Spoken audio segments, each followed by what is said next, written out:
Hello guys, आज के इस वीडियो में बताएंगे कि कैसे आप 10th और 12th के एग्ज़ाम में 90% मार्क स्कोर कर सकते हैं। तो दोस्तों, जैसा कि आपको पता है, बिहार बोर्ड का एग्ज़ाम नज़दीक आ गया है। साथ ही साथ कई ऐसे एग्ज़ाम हैं जो मार्च अप्रैल में होने वाले हैं। तो ये एग्ज़ाम में आप कुछ पॉइंट्स को ध्यान में रख के जाएंगे तो आपको 80 से 90% मार्क्स आसानी से स्कोर हो जाएंगे, जो कि सब एग्ज़ाम के लिए नेसेसरी है और हर विद्यार्थी को ये करके जाना चाहिए। जैसा कि मैंने भी करके गया तो 82.1% मार्क लाया। टोटल 412 मार्क्स लाए हैं। तो यही 4 पॉइंट्स हैं जो ध्यान में आपको रखने हैं और ये 4 पॉइंट को आपको तैयारी करके जाना है। तो चलिए, ये 4 पॉइंट कौन कौन से हैं बारी बारी से बात कर लेते हैं। तो दोस्तों, ये 4 पॉइंट्स जो है, पहला नंबर पे जो है वो गेस क्वेश्चन है, और दूसरा नंबर पे जो है वो प्रैक्टिस ऑब्जेक्टिव क्वेश्चन है, और तीसरा जो है वो आंसर राइटिंग स्पीड है, और चौथा रिवीजन एंड रिवीजन है।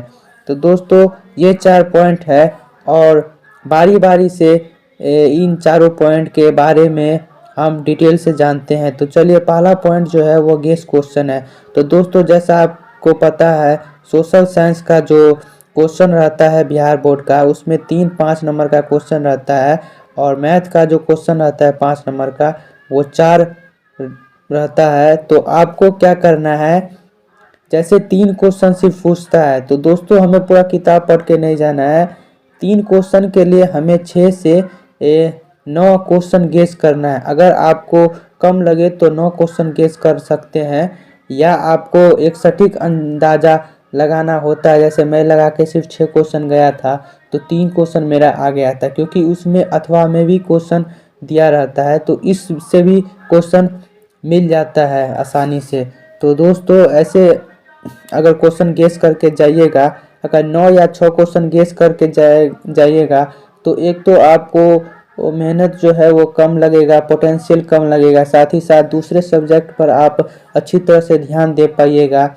और दूसरी बात ये है, मार्क्स भी अच्छा स्कोर करके आएंगे, क्योंकि दोस्तों आप 50 क्वेश्चन याद करके जाइएगा तो आपको 50 ध्यान में नहीं रहता है, बाकी का 6 ही या 3 ही याद रहता है। तो इसीलिए दोस्तों, आप शुरू से क्वेश्चन गेस करके जाइए।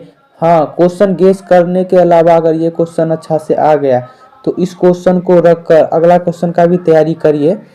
जैसे आपको जो लगता है आने वाला है एग्जाम में, तो उसका भी तैयारी करिए, लेकिन 6 क्वेश्चन ऐसे गेस करके रखिए जो कि 100% मिल जाए एग्जाम टाइम में। तो ऐसे क्वेश्चन करके आप गेस करिएगा और जाइएगा, तो हूबहू आप छाप कर आइएगा वहाँ पर, और आपको 5 में से 5 मार्क्स आसानी से मिल जाएंगे। तो दोस्तों, ये पहला पॉइंट था गेस क्वेश्चन, और दूसरा पॉइंट है प्रैक्टिस ऑब्जेक्टिव क्वेश्चन। तो दोस्तों, जैसा कि आपको पता है, बिहार बोर्ड 50% ऑब्जेक्टिव कर दिया है। तो इसमें दोस्तों आप जितना ऑब्जेक्टिव क्वेश्चन का रिवीजन करिएगा और प्रैक्टिस सेट में प्रैक्टिस करिएगा, तो आपको इससे एक पता चलेगा कि आपका ऑब्जेक्टिव जो है वो कितना सही हो रहा है। और साथ ही साथ एक दिन ऐसा भी आएगा जिसमें से 50 में से 49 या 48 ऑब्जेक्टिव आपका एकदम एग्जैक्ट सही निकलेगा। तो दोस्तों, क्योंकि ऑब्जेक्टिव बहुत मायने रहता है एग्ज़ाम में स्कोरिंग करने के लिए, इसीलिए ऑब्जेक्टिव को भी ध्यान में रख के चलना चाहिए और उसका भी प्रैक्टिस ज़रूर करना चाहिए स्कोरिंग करने के लिए। तो ये 2 पॉइंट हो गए। अब चलिए तीसरा पॉइंट है आंसर राइटिंग स्पीड। दोस्तों, जैसा कि पता है, 50% ऑब्जेक्टिव के साथ साथ आंसर राइटिंग भी मायने रखता है। इसीलिए दोस्तों, आप आंसर राइटिंग का भी प्रैक्टिस करके जाइएगा।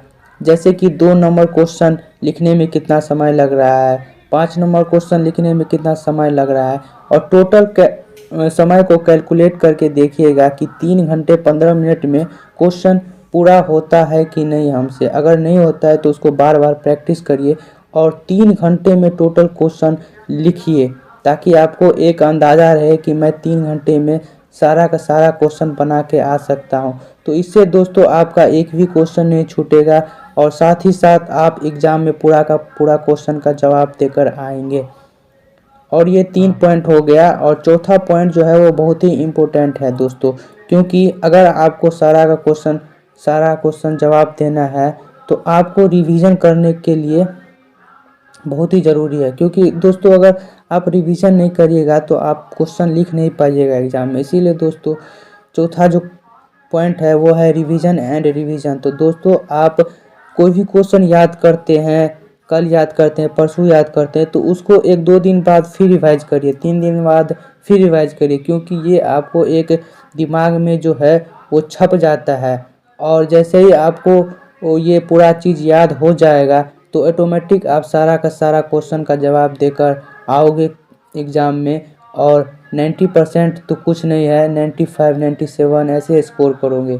तो दोस्तों इस 4 पॉइंट को आप याद रखिए, और हो सके तो इसको लिख भी लीजिए, और इन चारों पॉइंट को आप एग्ज़ाम से पहले तैयारी करके जाइए, और इसका रिजल्ट तब देखिए कितना अच्छा आता है। तो चलिए दोस्तों, एग्ज़ाम से ऐसे ही रिलेटेड जवाब, क्वेश्चन का आंसर, ये सब देखने के लिए हमारे चैनल को लाइक कर दे, साथ ही साथ सब्सक्राइब कर दे।